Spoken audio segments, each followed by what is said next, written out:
So, if you had a chance to bring back any scientist from the past and go out to the pub and have a beer, who would that be? There's so many you could say there, isn't I there? know. I think for me, in my own line of things, Peter Mitchell, which probably nobody's heard of, he was a kind of very eccentric and brilliant bioenergeticist. And a lot of the work that I do is about energy flow in biology and how it structures things. And all those ideas, the actual way that respiration works came from Peter Mitchell. And it was really a leap into the unknown. And it would be great to, have a beer with him and talk it over. He also was kind of marginalised somewhat. He set up his own his own research institute, the Glynn Institute, in a country house. He kind of left science altogether for a period, refurbished this place, and then did it his own way, which is again very unusual. He was quite an eccentric character, but he would certainly be one of the people I'd like to talk to. He had a big collection of people that joined him at that institute, or not? Yes, yeah, there were probably about 20 people there, I would think. They had visitors from all around the world as well, and I've met quite a few of the people who visited him there, and they would make a kind of pilgrimage to the Glynn Institute. Neat.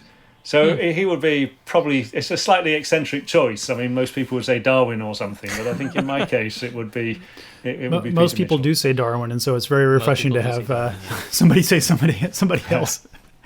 So tell us a hobby that you have that you do outside of academics.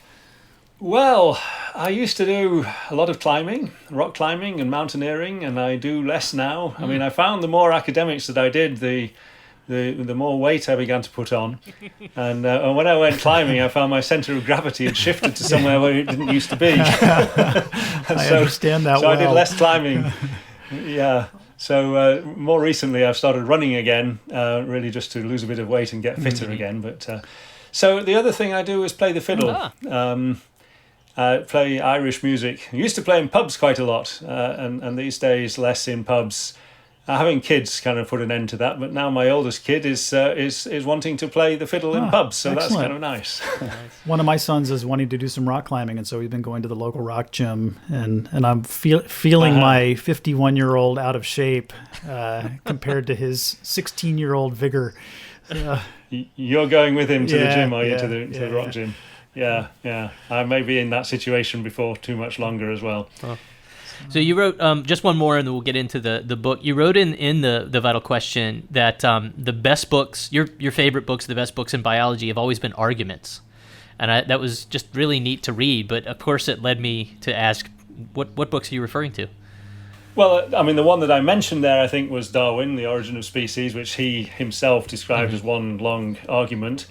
Another of my favourite books is by John Maynard Smith and Shathmari, The Major Transitions in Evolution, and that's very much a long argument as well, broken into kind of segments.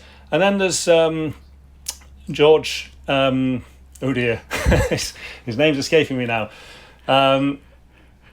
He's going to come back in a moment. Great evolutionary biologist George C. Williams, who wrote a book called Natural Selection and Adaptation, which again is a long argument about selection acting at the level of genes and not at the level of groups. And this was the book which, I suppose, perhaps more than anything else, inspired the Dawkins type take on the selfish gene. Yeah. But it's less in your face and abrasive than Dawkins was. It's slightly more calibrated, I guess, and it's a very, very good book. Yeah. So those are the two that come to mind. Those are some of my favorite biology books. I mean, the Williams book was really an inspiration for my own, I mean, not just my research career, but my commitment to doing this professionally. So for the same reasons, it's just, is that right? It's just it's a brilliant book, but its delivery and its approachability to somebody who's just learning, it's pretty amazing. Yes, it's a remarkable piece of crafting that it's a book which is serious for evolutionary biologists and yet readable for someone who's not, which is just perfect as far as I'm concerned. Something for those of us that aspire to do these kinds of things, we can use that as a model. Exactly. Yeah.